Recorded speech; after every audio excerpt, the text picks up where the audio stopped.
Comissão de Constituição e Justiça passam praticamente todos os temas importantes que chegam ao Senado. Para fazer um balanço sobre o trabalho da comissão nesse primeiro semestre, eu estou com a senadora Simone Tebet, primeira mulher a assumir a presidência da CCJ.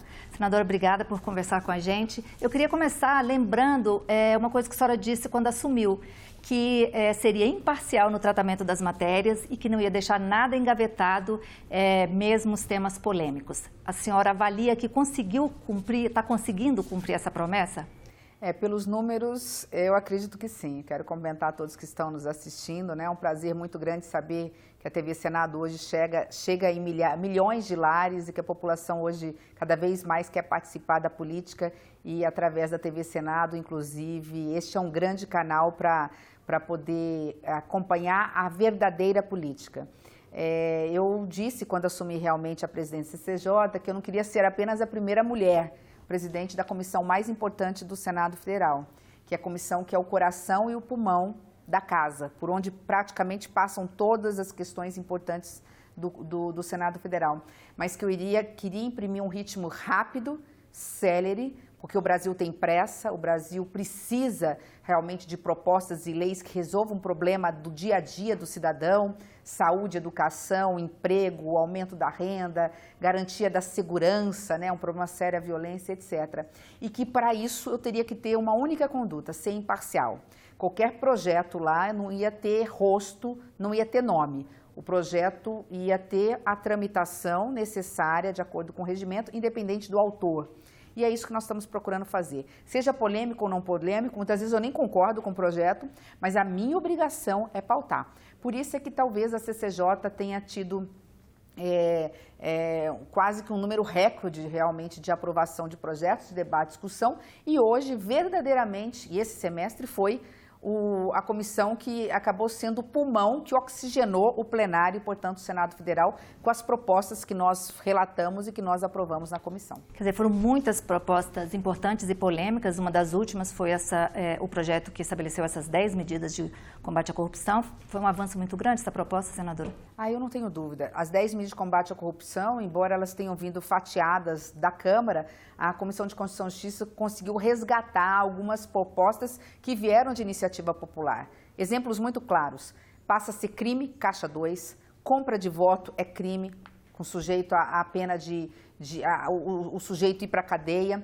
Consideramos a corrupção em valores mais altos considerado crime hediondo, que significa que a pena é maior, que responde já preso em uma série de situações.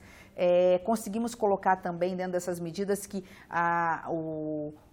aquele que está sendo acusado com elementos muito fortes de corrupção já tem os bens fruto da corrupção apreendidos desde o início do processo, já ficam retidos e podem ser utilizados pela Secretaria de Segurança Pública, etc. Nós avançamos muito nesse projeto. Agora, a Câmara tem que fazer a sua parte. Agora, um outro tema que mobilizou a comissão também foi essa questão do decreto das armas, que a CCJ até avançou, conseguiu assumir uma posição de derrubar o decreto. O ministro Sérgio Moro veio debater ele aqui. Foi uma posição firme. Mas uma posição necessária. A população não entendeu e é preciso que a população se dispe um pouco do emocional e use um pouco o racional para entender o papel do Senado Federal. Nós, desde a Constituição de 88, é muito comum. Qualquer presidente da República manda medidas provisórias que nada tem de urgente ou relevante, mas a gente aqui, esse é o processo democrático. A gente tira os excessos, tira as inconstitucionalidades e aprova as medidas provisórias dos presidentes. Quantos e quantos presidentes, né, assinaram decretos que exorbitaram das suas atribuições, decretos que não poderiam ser feitos porque estavam tratando de matéria que tinham que ser feitas por lei ou pela Constituição. A gente está aqui para parar as arestas, para dentro do jogo democrático, cortar os excessos. O problema é que dessa vez o presidente Bolsonaro mandou um projeto, ele editou um decreto que não passa pelo Congresso, alterando regras de uma lei que foi aprovada por esta casa, pelo Congresso Nacional, que é o Estatuto do Desarmamento, permitindo posse e porte, andar armado, uma série de categorias, uma série de condições, com tamanho de calibre diferenciado, com quantidade de cartuchos além do normal, do que estava previsto por decreto. E num sistema constitucional, numa democracia, o Congresso Nacional tem que ser ouvido nesses casos. Então, o que a CCJ fez, a meu ver, corretamente, e foi respaldado pelo plenário, foi sustar os efeitos desse decreto.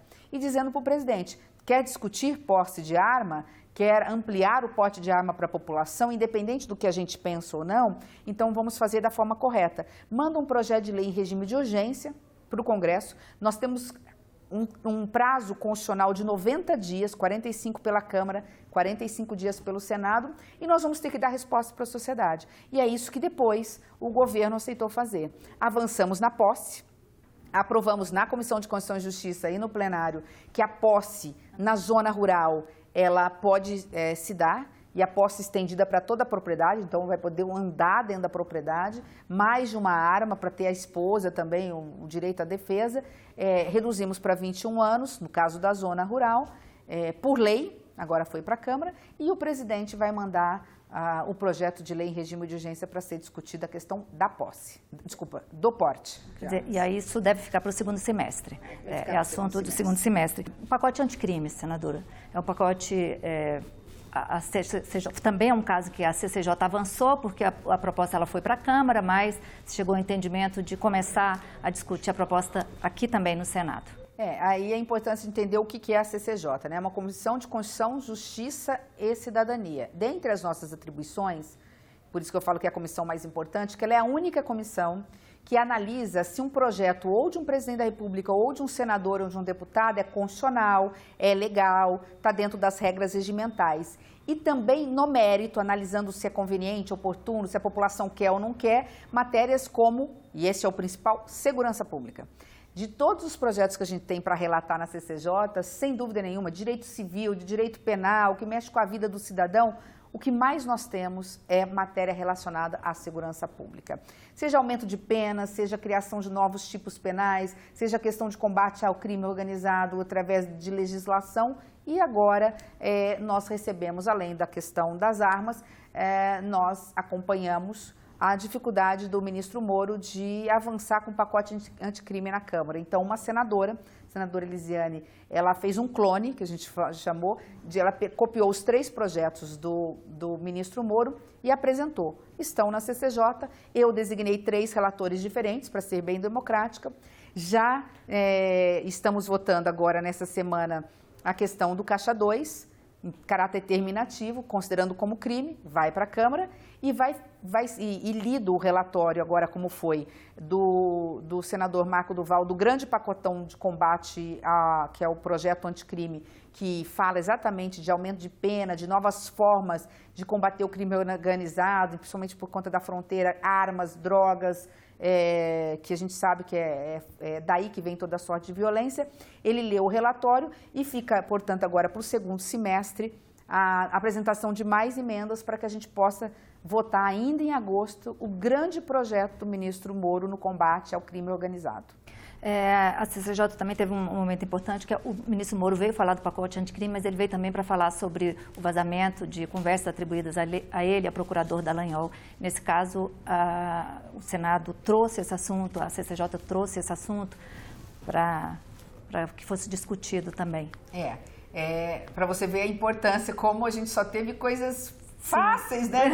Muito fáceis. Bem polêmicas, bem e na presidência a gente tem que ter o equilíbrio justamente disso, de ouvir e de atender o requerimento de ambos. Houve um requerimento convidando o ministro Sérgio Moro para esclarecer esses possíveis diálogos que foram divulgados por um site que todos sabem qual é.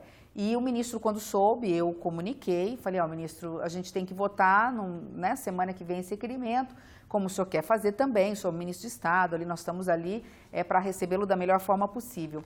E o ministro falou, não, senadora, eu me proponho aí, então nós não precisamos nem convidá-lo. O ministro se convidou para fazer os esclarecimentos devidos. Foram quase 9 horas, eu nem sei, acho que foram quase 9 horas de diálogo, de conversa, e o ministro fez os esclarecimentos devidos, cada um saiu de lá com o seu posicionamento, mas o principal, a comissão fez o seu dever, que aí, entendo um requerimento, convidaram um ministro que foi muito bem recebido e que teve todo o tempo necessário para fazer os seus esclarecimentos. Senador, sobre esse assunto de vazamento de dados, acabou de ser aprovado pelo plenário, a senhora foi relatora desse projeto sobre a proteção de dados.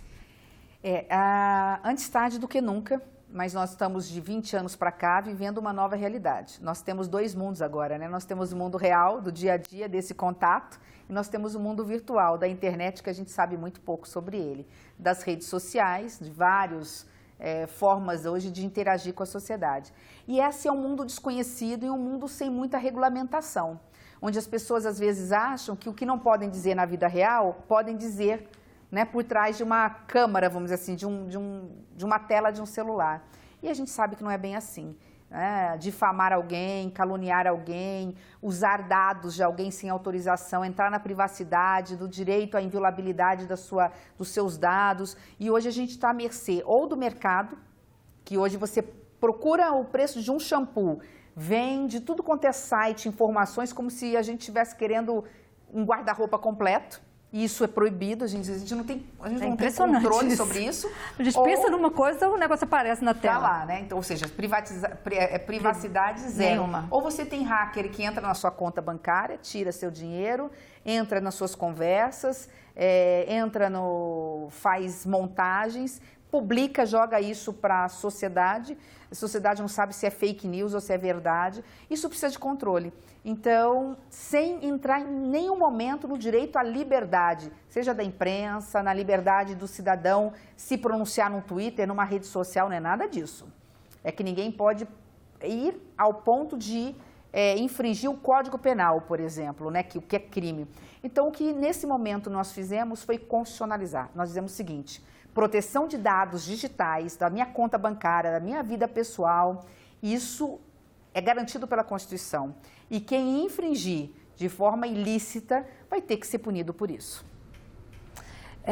Tem um outro tema, que é a criminalização da homofobia, que foi aprovado depois de 20 anos que a gente conseguiu finalmente aprovar. Pelo Supremo Tribunal, né? Esse é um tema delicado, mas é um tema que requer a coragem devida para a gente enfrentar. O Congresso, o Supremo Tribunal Federal tem mandado, entre aspas, recados. Olha, a Constituição fala que qualquer forma de discriminação tem que ser protegida pela lei. Então, lei tem que proteger qualquer cidadão que se sinta discriminado. Porque na Constituição, e é verdade, nós somos cristãos, todos são iguais perante a lei. Nós avançamos em relação ao racismo, nós avançamos em relação à tolerância religiosa e não tínhamos avançado ainda em relação à homofobia. Homofobia é crime. Ninguém é obrigado, ninguém pode discriminar alguém pela sua opção sexual. Então, consequentemente, o Supremo vinha dando dicas: olha, nós vamos julgar. E nós tínhamos um projeto parado aqui no Senado, foi muito debatido na CCJ, infelizmente esse projeto não foi para frente antes da decisão do Supremo. O que o Supremo fez? Ele legislou por nós. Sem entrar no mérito, se a gente concorda ou não, não é papel do Supremo fazer leis ou interpretar e estender direitos de acordo com uma outra lei. Então ele teve que pegar a lei do racismo para proteger as pessoas que têm uma orientação sexual diferente do que a maioria concorda ou pensa. Quando, na realidade, esse é um papel nosso. Nós tentamos avançar na CCJ e, infelizmente, o projeto ele ficou paralisado, não houve acordo e o Supremo deliberou no nosso lugar. Acho que agora, no segundo semestre, essa é uma matéria que nós temos que enfrentar para regulamentar da forma devida. Não acho nem que a saída seja colocar o crime de homofobia na lei do racismo. Acho que tem que ser uma lei específica, porque são conceitos e discriminação é uma forma de discriminação diferente da do racismo. Mas nós vamos ter que enfrentar essa questão.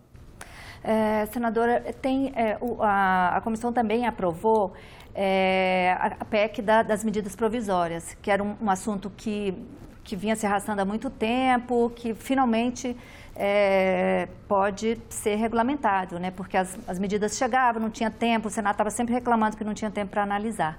Foi muito importante aprovar essa proposta? Acho que foi talvez para efeito assim de identidade do Senado, do papel do Senado, da importância do Senado, do quanto o Senado ainda pode fazer e contribuir para o país, talvez tenha sido o projeto desse semestre mais importante. Por quê? Porque os presidentes todos, não é só o Bolsonaro, todos, eles extrapolam um pouquinho em medidas provisórias, mandam mais medidas provisórias do que deveriam. Mas nós estamos aqui, como disse, para isso, e muitas vezes a gente faz um pouco vista grossa, aceita, embora não seja relevante ou urgente, a gente aceita porque a matéria é importante. O que importa é o conteúdo, então a gente aceita. O problema é que tem um prazo determinado. Se você não aprova até aquele prazo, a medida provisória caduca. Ela perde eficácia, porque quando o presidente edita uma medida provisória, ela passa a valer a partir daquele dia. Se a gente deixa caducar, o que você faz com aqueles quase 3 meses de vigência de medida provisória? Então, o que acontecia? A Câmara segurava até o último minuto, como que fala no futebol, até o 45 minutos do segundo tempo, né? E aí, quando vinha para cá, vinha faltando 48 horas, faltando 3 dias, às vezes faltando um dia para caducar. E, às vezes, tinha um ponto relevante, importante para a sociedade, que precisava ser alterado, porque a Câmara fez emenda, a gente não podia emendar, porque tinha que voltar para a Câmara e aí ia caducar a medida provisória. Aí vinha a pressão do presidente, por favor, não apresente emenda, porque senão vai caducar, a medida provisória é importante. O que acontecia? Ao invés de sermos revisores, o Senado fazia o papel de mero carimbador, né? Daquilo não é nem que o presidente mandou, é daquilo que o presidente mandou e que foi alterado muitas vezes por emendas pela Câmara. Agora chegamos num consenso. A Câmara apresentando, vai ter o prazo dela, se porventura a comissão não cumprir dentro do prazo, vai direto para o plenário da Câmara. A Câmara, se não cumprir dentro daquele prazo, vai vir para o Senado com ou sem parecer, com ou sem votação, para que a gente possa também deliberar e, se apresentarmos emenda, dá tempo ainda de voltar para a Câmara. Ou seja, nós regulamentamos, através da Constituição, os prazos muito claros que cada parte dentro desse processo tem. A comissão mista tem um determinado prazo, a Câmara, o plenário da Câmara outro, o plenário do Senado também terá igual prazo para deliberar matérias que o presidente da República entenda serem matérias relevantes ou urgentes para o país. E aí, se tem emendas, volta para a Câmara também. Nós estamos dando prazo, se tiver emenda, nós estamos dando prazo, não lembro mais de 10 dias, para voltar para a Câmara para ser analisado. Sim. A pauta feminina. A comissão aprovou alguns projetos, endureceu a Lei Maria da Penha, num ano em que os assassinatos de mulheres aumentaram bastante, de janeiro foi uma loucura, assim, todo dia era um caso, e a gente avançou também. Eu acho que desde que eu cheguei aqui, a bancada feminina é muito pequena, mas muito atuante. A gente, independente de pensar diferente política, a gente pensa muito igual nessa pauta feminina. Nós avançamos com a lei do feminicídio, matar uma mulher em razão de ser mulher passou a ser um crime qualificado. Isso tem feito toda a diferença, porque quando fala em feminicídio, as pessoas já sabem que peraí, mais uma mulher foi morta normalmente por violência doméstica, ou seja, normalmente dentro de casa. Né? E nós avançamos muito. Crime o que a gente já chamava do encoxamento dentro dos transportes públicos. Sim, e assim por diante. Esse ano também nós estamos com muitos projetos engatilhados. Agora estamos votando o crime de perseguição, né? Que aquela coisa, seja pela internet ou não, começa com uma carta, com uma coisa, a mulher tenta se afastar e fica uma coisa até psicológica, né? Um envolvimento emocional de quem percebe, isso é uma coisa difícil de perceber. Difícil, e chega até o momento que pode chegar até um sequestro, um cárcere privado ou uma tentativa maior, né? De um abuso, isso é muito comum acontecer. Mas é em relação a qualquer pessoa, acontece com homem, mas acontece normalmente com mulheres. Nós estamos também discutindo a questão de tirar a arma de fogo do companheiro quando há caso comprovado de violência doméstica, porque a gente sabe que a violência ela começa com um xingamento, uma proibição de usar uma determinada roupa, depois uma proibição de sair com as amigas, ela parte para um tapa na cara, depois ela parte para uma violência mais física, mais visível, junto com a psicológica, até o momento da ameaça à vida da mulher, e aí ela chega às vias de fato. Normalmente esse é um processo. Se a gente consegue interromper esse processo no meio do caminho, a gente vai evitar muito mais mortes de mulheres fruto dessa violência. Hoje, quando há ameaça registrada, inquérito, confirmado que houve uma ameaça, tira-se a arma desse companheiro, porque a gente sabe que a médio prazo a tendência é a vir a uma violência maior. E hoje o juiz já não pode fazer isso? Não, porque é mais difícil. Como ele não tem uma lei, uns podem fazer, outros podem não fazer. Temos a Lei Maria da Penha, que tem medidas preventivas e protetivas, mas se você colocar algo como terá que tirar em caso confirmado de ameaça ou de violência à mulher, ela chega lá toda espancada. É óbvio e comprovado pelo laudo que foi pelo companheiro, está comprovado. E tem uma lei dizendo o seguinte, nesse caso tem que tirar, não fica na discricionariedade do juiz, não é uma liberdade. Ele tira temporariamente, a arma está aqui guardada, você vai ficar sem a arma até a gente verificar o final do processo, né? Até porque nós estamos falando de uma vida humana. Claro. Pauta econômica também passa pela CCJ e passou orçamento impositivo, passou mais recursos para o FPE, para o FPM. E vai passar a reforma da Previdência agora em agosto. Pois né? Seria o tema mais para agosto. Mas vamos olhar para o passado então, né? Porque fizemos, até porque é um balanço. Por isso que eu falo, né? A CAI é muito importante, porque a CAI analisa o mérito desse pacote relacionado à economia, mas quem analisa se é constitucional, se é legal, é a CCJ. Então tem que vir para a comissão antes de ir para plenário. O orçamento impositivo foi um grande avanço, porque estabelece que agora o orçamento no Brasil não é mera peça de ficção. Antes a gente fazia o orçamento, que é nada mais do que o dinheiro que a União tem dos impostos que vocês pagam, e ele distribui de acordo com a Constituição. O que sobra por parte da União, além do que distribui para os estados e municípios, ele distribui de acordo com as emendas que a gente indica. Olha, eu quero que vá tanto para a saúde, para o hospital, lá da Santa Casa do meu estado, que vá para as escolas e assim por diante. E às vezes ficavam essas emendas de bancada, elas ficavam só para inglês ver. Ficavam ali, o governo cortava, não tem dinheiro e nunca se cumpria, a não ser uma outra emenda de bancada. Agora, nós estamos estabelecendo percentuais, além das emendas individuais serem positivas, ou seja, o governo é obrigado a colocar esse dinheiro para chegar na ponta, chegar nos municípios brasileiros, que também as emendas das bancadas, combinadas com o governo, elas possam também, no percentual, não vamos colocar tudo, também serem obrigados, o governo ser obrigado a liberar esse recurso para chegar nos estados, chegar nos municípios brasileiros. Tá certo, senadora. Agora, para encerrar, acho que a gente podia falar um pouquinho sobre as perspectivas para o segundo semestre. Reforma da Previdência vai ser o tema? A gente poderia até fazer assim, agora eu falo que a política está tão dinâmica que não dá nem para falar dos problemas anuais, nem semestrais e nem mensais, né? É semanais, cada semana com a sua dor, né? Matar um leão, acho que até por dia, não é nem por semana. Mas agosto, nós recebemos a reforma da Previdência, vamos designar relator e dar prazo para emendas e ainda teremos em agosto o pacote anticrime do ministro Sérgio Moro, porque, como disse, só houve a leitura do relatório e vamos estar recebendo as emendas e o relator vai estar analisando as emendas e vamos estar votando. Agosto é isso. Setembro ainda temos um rescaldo da reforma da Previdência, mas continuamos muito fortemente com o pacote, com projetos relacionados à questão da segurança pública. Então, nesses 2 meses, são os projetos assim, de maior impacto na vida da sociedade, a reforma da Previdência e o projeto no avanço do projeto combate a organizações criminosas, ao crime organizado, à corrupção. São 2 projetos que vão andar muito fortemente na agenda de agosto e setembro na CCJ. E a senhora acha que a gente consegue votar esses projetos no segundo semestre? Não tenho dúvida que a reforma da Previdência, passando agora na Câmara, ela rapidamente, dentro do prazo regimental, nós vamos ser rigorosos com o prazo, o Brasil tem pressa, independente de quem seja a favor ou contra a reforma, nós vamos garantir democraticamente dentro do regimento o direito da oposição, o direito de quem não concorde, mas nós vamos ser rigorosos no prazo para podermos mandar para o plenário do Senado a reforma da Previdência e lá cada um vai votar de acordo com a sua consciência. Tá certo, senadora. Muito obrigada pela sua disponibilidade de conversar aqui com a gente. Eu que agradeço. Eu conversei com a senadora Simone Tebet, presidente da Comissão de Constituição e Justiça do Senado. Se você quiser rever esse programa, é só acessar a nossa página na internet, senado.leg.br/tv. Até a próxima.